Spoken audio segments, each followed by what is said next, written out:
Today we're going to read Honey, Honey Lion, a story from Africa by Jan Brett.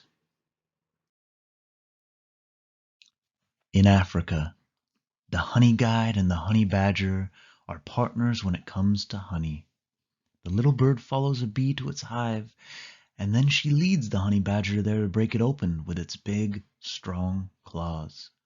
Together, they share the sweetness, and that is the way it has always been.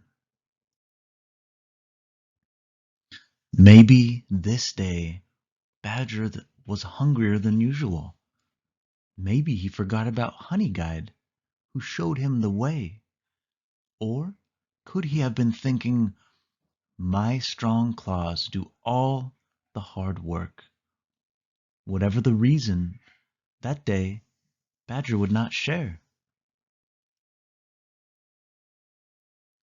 Honeyguide scolded Badger as he waddled back to the jackleberry tree, his tummy almost touching the ground. She fussed and fumed as he tried to fit into his burrow. Finally she cried out for all the animals to hear, "No fair! No fair!" Soon all the guinea hens were broadcasting the news. Honeyguide is in a major rage. But Badger didn't hear. He was sound asleep, smiling, snoring and hiccuping from his big meal. Grumph!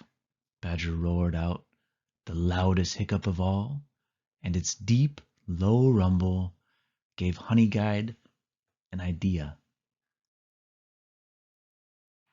The next morning, Badger woke up hungry, his tummy flat as a pancake.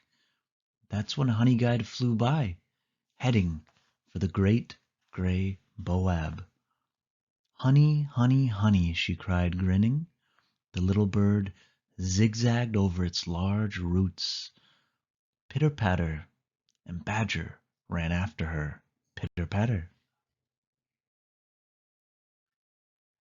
Honeyguide flew low across the waterhole. Splish-splash, and Badger paddled after her. Splish-splash. Honeyguide glided to the top of a termite mound and bounced on one foot. Sprung. Badger scrambled to the top and bounced off. Sprung. Honeyguide landed on a hollow log. It echoed as she stomped along. Boom, boom. Badger hurried to catch up. Boom, boom. Next, Honeyguide flitted through a stand of papyrus. Tall, dry reeds waved back and forth.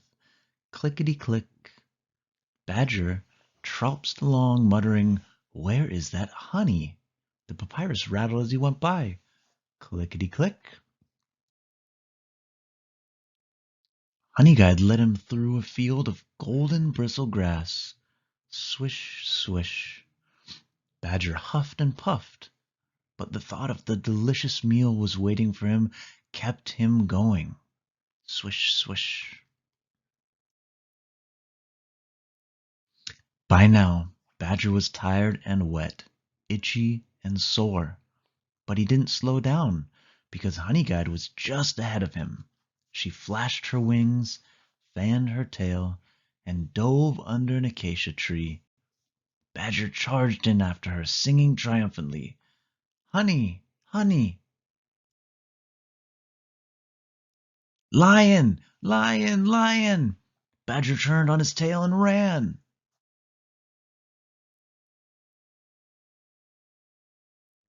Swish, swish through the grass, clickety-click into the papyrus, boom, boom over the hollow log. Sprung over the termite mound, splish, splash across the water hole, pitter-patter over the baobab roots. Badger dashed into his burrow. Honeyguide cheered. In a flash, Badger was as far from the entrance as he could be. Right behind him was Lion's huge paw, batting the air, but he could not reach him, and that's the closest any animal could be to an angry lion and live to tell the tale.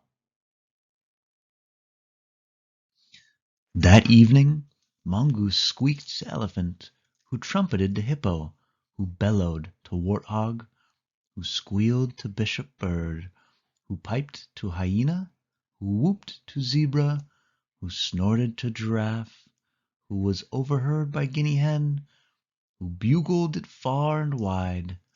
It was the Bush Telegraph, and it said, "If Honeyguide leads you to a beehive, be sure and reward her, or next time she will lead you to a lion."